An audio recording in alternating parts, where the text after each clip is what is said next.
Hello friends, I am Nisha Sharma, Associate Professor, Department of English.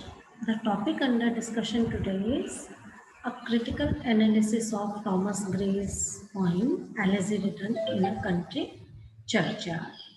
We have already done a textual analysis of the poem and now a critical appreciation. Even this question has been divided into two parts because it's such a long question. We have made a separate question for the theme of the poem. Let's begin. Thomas Gray's Elegy written in a country churchyard belongs to the genre of elegy. An elegy is a poem written to mourn a person's death. Gray wrote this elegy in the year 1742. However, he published it only in the year 1751. He wrote this poem after the death of his friend Richard West. The poem is an elegy of the common man. It is Gray's masterpiece. The poem is philosophical and emotional at the same time. The beauty of the poem lies in its simplicity. Nonetheless, the poet brings out the ultimate truth about life and death in free flowing poetic lines. An elegy is a poem which laments the dead. Gray's elegy is noteworthy in that it mourns the death not of great or famous people but of common men.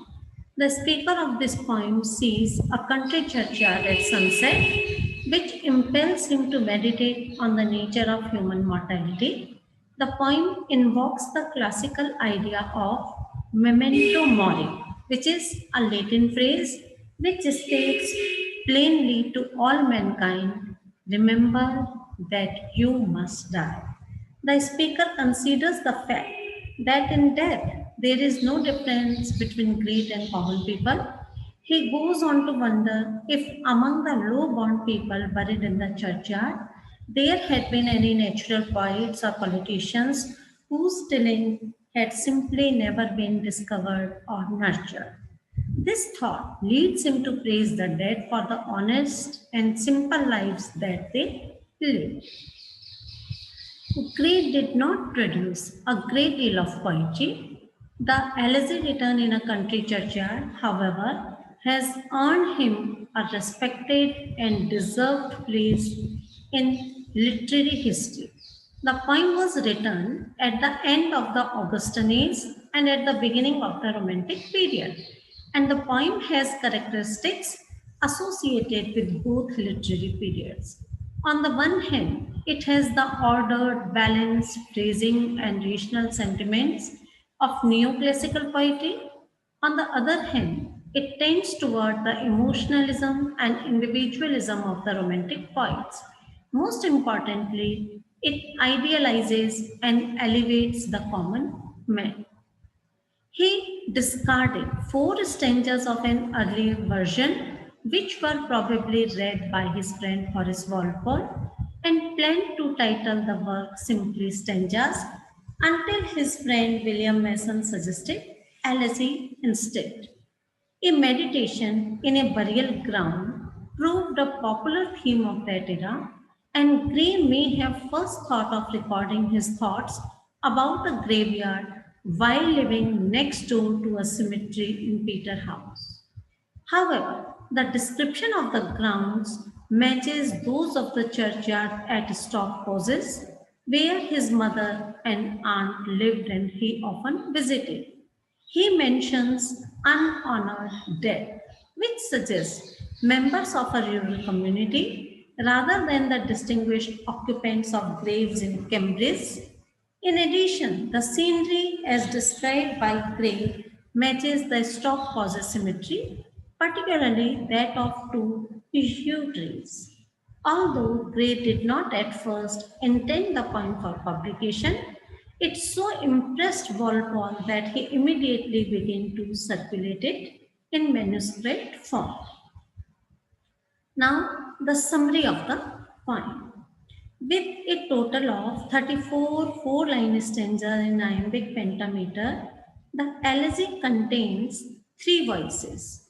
With the first 23 stanzas spoken by the dead youth, a voice many imagine to be fashioned on that of the West. The following five lines Gray speaks, while lines 98 to 116 are spoken by a hoary-headed swain or countryman, and Gray supplies the concluding 12-line epitaph. Some critics have ventured that Gray imagined his own final days and writing his own epitaph. Most of the lines represent a mixture of Gray's and West's expressions, but they also borrow heavily from Latin, Italian, and English poets who wrote during the 1740s. Although some feel the length to be excessive, Gray desired to include multiple variation on his main idea, which suggested that although the dead in the graveyard are uncelebrated, they also lie peacefully, having enjoyed uneventful lives filled with no crime, guilt, or anguish. The poem may be envisioned in four balanced sections, following the first three stanzas that so wonderfully describe the churchyard setting. The first of the four deal with the humble nature of the lives of the dead. The second four contrast their lives with the lives of the celebrated. The third four focus on fates depriving any of the dead villagers of greatness, while the final four celebrates the fact that the villagers did not have to suffer the effects of crime or negative emotions. Gray's Elegy, written in a country churchyard, presents the omniscient speaker who talks to the reader. First, he stands alone in a graveyard, deep in thought. While in churchyard, he thinks about the dead people buried there. The graveyard referred to here is the graveyard of the church in Stoke Causes, Buckinghamshire, as we have already discussed. The speaker contemplates the end of human life throughout the poem. He remarks on the inevitability of death that every individual has to face. Besides mourning the loss of someone, the speaker in the elegy reminds the reader that all people will die one day. Death is an unavoidable and natural thing in everyone's life. When one dies today, tomorrow a stranger will see the person's tombstone. Out of curiosity, he will ask about the person buried there to a villager. The villager will reply that he knew the man. He would add that he had seen him in various spots. Sometimes he will also remark that he had stopped seeing the man one day, and then there was the tombstone. In the poem Gray, the poet himself writes the epitaph of his own. He says that his life is full of sadness and depression. However, he feels proud of his knowledge. He calls it incomparable. In addition to this, he says that no one is perfect in this world. So he asks the reader not to judge anyone in the graveyard. Each and every soul is different and takes rest for eternity in the graveyard. In conclusion, the poet, through the speaker, ends the elegy by saying that death is an inevitable event in this world. Also, he says that man's efforts and his struggles to succeed in life comes to an end in death. Thus, death conquers man regardless of his successes and or failures in his endeavors during his life. Now the themes in Elegy. In Elegy written in a country churchyard, Thomas Gray develops themes that emphasize the commonalities among human beings. The most obvious commonality is that all people die. When born, they all have innate talents and potential. Whether they realize their potential depends on the opportunity during life. Regardless of social class, however, every person finds joy in love. The poem, Elegy written in a country churchyard, speaks of ordinary people. It is an elegy for poor villagers. They are not famous, but they are honest. So the poet has written this poem in honoring them. The poem talks about death as an equalizer. Rich or poor should end in death. Moreover, No man can escape death. In death, all are equal. Besides, nothing including any amount of rich or glory can bring the dead to life. Even poor people deserve respect for their death. Given opportunities, they would have become great men in their times. Thus, the main themes found in the poem are death, search for self, class conflict, social class and opportunity, importance of love.